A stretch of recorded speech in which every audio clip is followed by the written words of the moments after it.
याच्यावर रागवली होती. काय नीती राखिली सैन्य दुर्योधनाला. द्रौपदी क्रोधाग्रस्त होती. म्हटला होता द्रौपदी वेळ येऊ दे, वेळ येऊ दे, वेळ येऊ दे, सगळं माझं बळ मी तुझ्या पाठीशी उभे करतो. आणि ऐन वेळेला दुर्योधनाला दिले सगळं सैन्य आणि हा एकटा निहत्था. आणि पुन्हा म्हणाला की मी युद्ध करणार नाही, न धरी शस्त्र करी मी, गोष्टी सांगेन युक्तीच्या चार. म्हणून द्रौपदी रागावली तेव्हा क्रोधागाराचं वर्णन आहे बरं. झोपडी बांधली होती त्यांनी, कारण हे मनात होते तरी सुद्धा रागवायला एक खास जागा असायची बरं का. किती छान आहे ना. त्या क्रोधागारात तू जाऊन बैस. आणि तिथे गेल्यानंतर मंथरा सांगते, ही ऐकतीये, तिथे जाऊन बस. दशरथ महाराज येतीलच. आल्यानंतर रोज ओवाळायचं. ओवाळायला पूर्वीच्या काळी स्त्रिया रोज आपल्या पतीला घरातून बाहेर जाताना पंचारतीनं ओवाळायच्या आणि घरी आल्यानंतर रोज 12 महिने आयुष्यभर. ऐकून घ्यायचे फक्त, असं म्हणायचं नाही. आमच्या पण म्हणाले हात ओवाळतात, आलात का? याचा अर्थ तेवढे पराक्रमी म्हणून आज ओवाळायला जाऊ नकोस. दशरथांना येऊ देत. क्रोधाकारात आल्यानंतर पहिल्यांदा बोलू नकोस. आणि एक वेळ अशी आण की तू म्हणशील ते ऐकायला ते तयार होतील. त्यावेळेला त्यांना रामांची शपथ घ्यायला लाव. काय नष्ट होण्याची कारण दिली आहेत. केचिद अज्ञान तो नष्टः, केचिन नष्टा प्रमादतः, केचिन ज्ञानावलेपेन, केचिन नष्टैस्तु नष्टतः. काही लोकांचा नाश कशाने होतो? अज्ञानाने नाश होतो. काही लोकांचा नाश चुकल्यामुळे होतो. काही लोकांचा नाश ज्ञानावर ऐन वेळेला आवरण येतं त्यामुळे होतो. आणि काही लोकांचा नाश नष्ट लोकांच्या नादाला अवास्तव लागल्यामुळे होतो. आणि यालाच पर्सनॅलिटी डेव्हलपमेंट म्हणतात. हे ऐकायचं एवढ्याच करता अखंड सावधान असावे. मला इथे विशेष पुन्हा पुन्हा एक मुद्दा सांगावा वाटतो की तिला एकदाही वाटलं नाही की भरताला विचारावं. राज्याभिषेक थांबवतो, ठीक आहे, उद्याचा राज्याभिषेक थांबवा, भरत येऊ दे, ठीक आहे, हरकत नाही, तिला मत आहे. पण जे अविवेकानं मागितलं आणि त्यानंतर सगळ्यांची फरफट झाली आहे याचं कारण नष्ट लोकांच्या अवास्तव नादाला लागल्याचं परिणाम. भरत आणि त्यामुळे भरताने तिचा त्याग केलाय.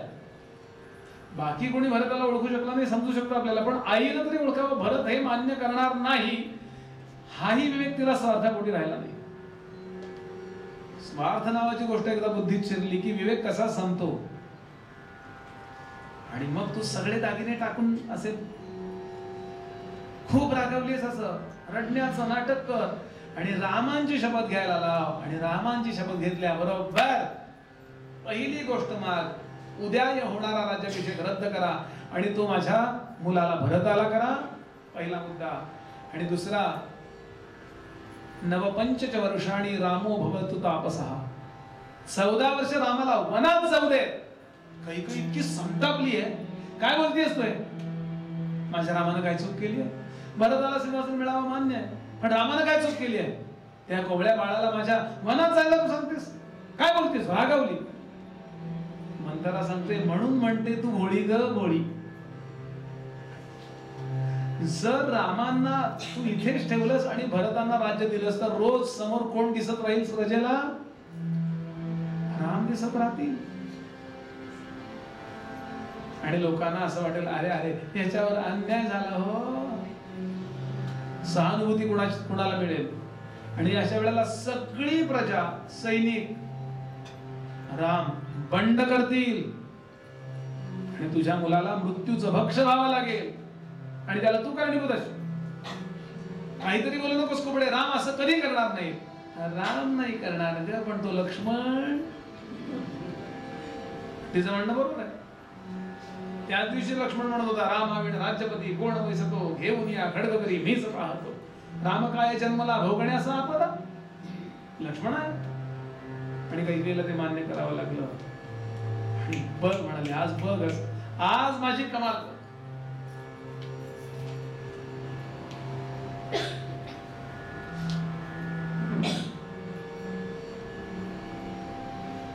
फार सुंदर विचार सांगितला बाळशास्त्री हरदासांनी. कुठल्याही व्यक्तीला मारायचं असेल तर त्याचं शरीर मारू नका, त्याची बुद्धी मारा. कुठल्याही राष्ट्राला मारायचं असेल तर त्या राष्ट्राचा भीषण संहार करून राष्ट्र मारत नसतं, त्यांची बुद्धी मारा. त्याचे जे आदर्श आहेत त्या आदर्शांच्या वरती शिंतोडे उडवा. रामदास स्वामी चांगले नव्हते, ज्ञानोबा चांगले नव्हते, राम चांगले नव्हते. जे चांगले आहेत ना त्याला विनल बनवा आणि विलन आहेत त्यांना हिरो बनवा. रावण किती चांगला होता हो. 1 वर्षभर जानकी तिथे राहिली पण कधी त्यांनी स्पर्श नाही केला हो. नाही तर त्याला काही करता नसतं. किती मूर्खासारखं वाक्य आहे. पण रावणानं असे अनेक प्रयोग केलेले आहेत, त्यापूर्वी अनेक स्त्रियांना भ्रष्ट केलेलं आहे, हे रावण स्वतः सांगतो. फक्त 2 त्याला शाप आहेत की कुठल्याही स्त्रीची इच्छा नसताना तिच्यावर जर तू बळजबरी केलीस तर रावणा तुझ्या डोक्याचे 100 तुकडे होतील आणि तू मरून जाशील, असा ब्रह्मदेवाचा शाप आहे आणि वेदवती नावाच्या एका साध्वीचा शाप आहे. आणि हे रावण स्वतः सांगतोय युद्धकांडामध्ये. महापार्श्व नावाचा मंत्री जेव्हा आला की रावणा तू असं कर, इतका संतापला, हे तुझ्याकडनं शिकण्या इतकी माझी बुद्धी दरिद्री नाही झाली म्हणला. आणि तो रावण सांगतो. म्हणून हे जे काही आपल्यामध्ये आलेलं आहे ते परकीयांचं अत्यंत महत्वाचं षडयंत्र आहे. लक्षात घ्या, जिथे जिथे तुमची श्रद्धा आहे ती सगळी श्रद्धास्थानं वाईट होती हे तुम्हाला कुठून तरी समजावून सांगायचं. औरंगजेबाला हिरो ठरवतात काही लोक. शिवाजी महाराजांचे खरे शत्रू औरंगजेब नव्हता तर ब्राह्मण होते. हे कुणाच्या टळक्यात आलंय. बाजीप्रभू देशपांडेंनी ज्या शिवबान करता जीव दिला, मुरारबाजी देशपांडेंनी ज्या शिवबान करता जीव दिला, ते कोण होते सांगा. ब्राह्मणांनी शिवाजी महाराजांचा अभिषेक नाकारलाय बरोबर आहे, पण केलाय तो ब्राह्मणांनीच केलाय ना. खागा भट्ट नाशिकचे लक्षात घ्या. हे आमच्या टाळक्यामध्ये याकरता भरवणं चाललंय जेणेकरून तुमची श्रद्धा ठेवायला जागा नसेल तर माणूस भ्रष्टच होणार आहे. म्हणून बी स्ट्रॉंग. आपली काही होऊ देऊ नका. कोणी काही सांगायला लागला तर इथे ज्ञानोबा काय म्हणतात, तुकोबा काय म्हणतात, रामदास स्वामी काय म्हणतात हे बघा. सावध व्हा. आपण सावध आहात पण अशा लोकांना सावध करा जे लोक, आणि विशेष म्हणजे सज्जन मनुष्य बिघडला ना की तो वाईटापेक्षा वाईट वागतो. हे षडयंत्र आहे की बुद्धी मारली गेली पाहिजे. Be strong. काही जाऊन बसते त्या कोपभवनात. कोपभवनात केव्हा तरी फक्त झाडायला माणसं जात. कोपभवनात पिढ्यानपिढ्या कोणी गेलंच नव्हतं, रागावलेच नव्हते लोक कोणी कोणावर. इतके एकमेकांना संतुष्टपणानं वागवायचे, नाराज व्हायचं कारणच नाही. सगळे उदार होते, त्यामुळे कोणी गेलंच नाही. फक्त झाडायला नोकर चाकर जातील धूळ साठू नये म्हणून, एवढंच. कारण रागवून ते धुळीत जाऊन बसलो तर अजून ते धुळीमुळे अजून रागवायचं. आणि तिथे जाऊन बसते. दशरथ महाराज घरी येतात. आता दशरथांची अवस्था कशी झाली आहे वर्णन केलं. सगळ्या पहाटपासून सगळ्या लोकांना सूचना देणारे दशरथ महाराज कैकेयीला अनभिज्ञ ठेवली. कैकेयीवर अत्यंत पण त्यांची इच्छा अशी आहे की इतकी आनंदाची बातमी मी स्वतः कैकेयीला देईन आणि तिच्या चेहऱ्यावरचा आनंद बघून मी आनंद घेईन. आपल्या प्रिय व्यक्तीला आपण आनंद सरप्राईज म्हणतो ना. डोळे मीठ बरं, हे बघ काय आणलं मी तुला, गाडीची चावी. असं करतो की नाही आपण. म्हणजे कधी पण हे त्यांना बर रामांवर त्यांचं प्रेम कैकेयीचं किती हे जाणतायत ते. आणि या न्यायाने ते येतात अपेक्षेप्रमाणे नेहमीप्रमाणे सोन्याच्या पंचारतीनं ओवाळायला कैकेयी देवी नाहीये. रोज ओवाळला जात. आज का नाही याचाही सकारात्मक, दशरथ नेहमी सकारात्मक अर्थ घेतला. याचाही सकारात्मक अर्थ घेतला. स्वामीला कळलेलं दिसतं इकडून तिकडून. तयारीला लागल्यात. आनंद. येऊन बसले मंचकावरती. आता मंथरा इकडचं साहित्य तिकडं, तिकडचं साहित्य इकडं केल्यासारखं दाखवतीये मी कामात आहे. काही वेळा गंमत करतात माणसं, मालक आले की काम केल्यासारखं दाखवते मुद्दा. तसंच मंथरे काही कुठे आहे, क्रोधागारात गेल्या, धस्स झालं. काय झालंय कोणास ठाऊक, काय झालंय कोणास ठाऊक. घाई गडबडीनं क्रोधागारात गेले. वर्णन केलंय की जेव्हा तिथे पोहोचले क्रोधागारामध्ये, त्या क्रोधागारात तिथे हिचं दर्शन कसं झालं ते सांगतात. आकाशामध्ये जो चंद्र आहे, अशोभयंत वसुधाम नक्षत्राणि यथा नभा क्रोधागारे च पतिता सा बभौ मलिनांबरा. मळकट कपडे नेसून अशा पद्धतीने ती तिथे पडली होती आणि अंगावरचे दागिने असे विखुरले टाकले होते की आकाशात चंद्राच्या भोवती तारका दिसतात आणि बाकी सगळा अंधार दिसतो. असं काही दर्शन तेव्हा झालं. वाल्मिकींचं साहित्य आहे. कवी वाल्मिकी सारिखा मान्य आहे. पटकन धावले. काही अगं काय झालं तुला, अशी क्रोधागारात का आली, मी तुला अशी आनंदाची बातमी देणार आहे की तुझा सगळा क्रोध क्षणात पळून जाईल. तिचं मस्तक आपल्या मांडीवर घेतलं, डोक्यावरून हात फिरवता. काही का रागावलीस. बराच काळ ती बोलतच नाही. जसं जसं ती अबोला धरते तसं तसं याचं ताण, याचं टेन्शन वाढतं. काही बोल, काहीतरी बोल. तू मला सांग, एखादा अपराधी आहे कैदी, त्याला तुझ्या इच्छेकरता सोडून देऊ? कुणाचा अपराध नाही झालेला, हा अन्याय आहे, पण तुझ्याकरता मी तो करायला. अपराध नाही झाला पण तुझी इच्छा म्हणून कोणाला तुरुंगात टाकू, तू फक्त सांग. हे त्याच वेळेला बोललं जाईल ज्या वेळेला सगळ्यात अगदी कडेलोट झाला असेल एखाद्या गोष्टीचा. तर अन्याय कधीच नाही. तुला काय पाहिजे माग? काही सांगते. पहिल्यांदा ते हुंकार दिला. ठीक आहे, कळवे ना आहे.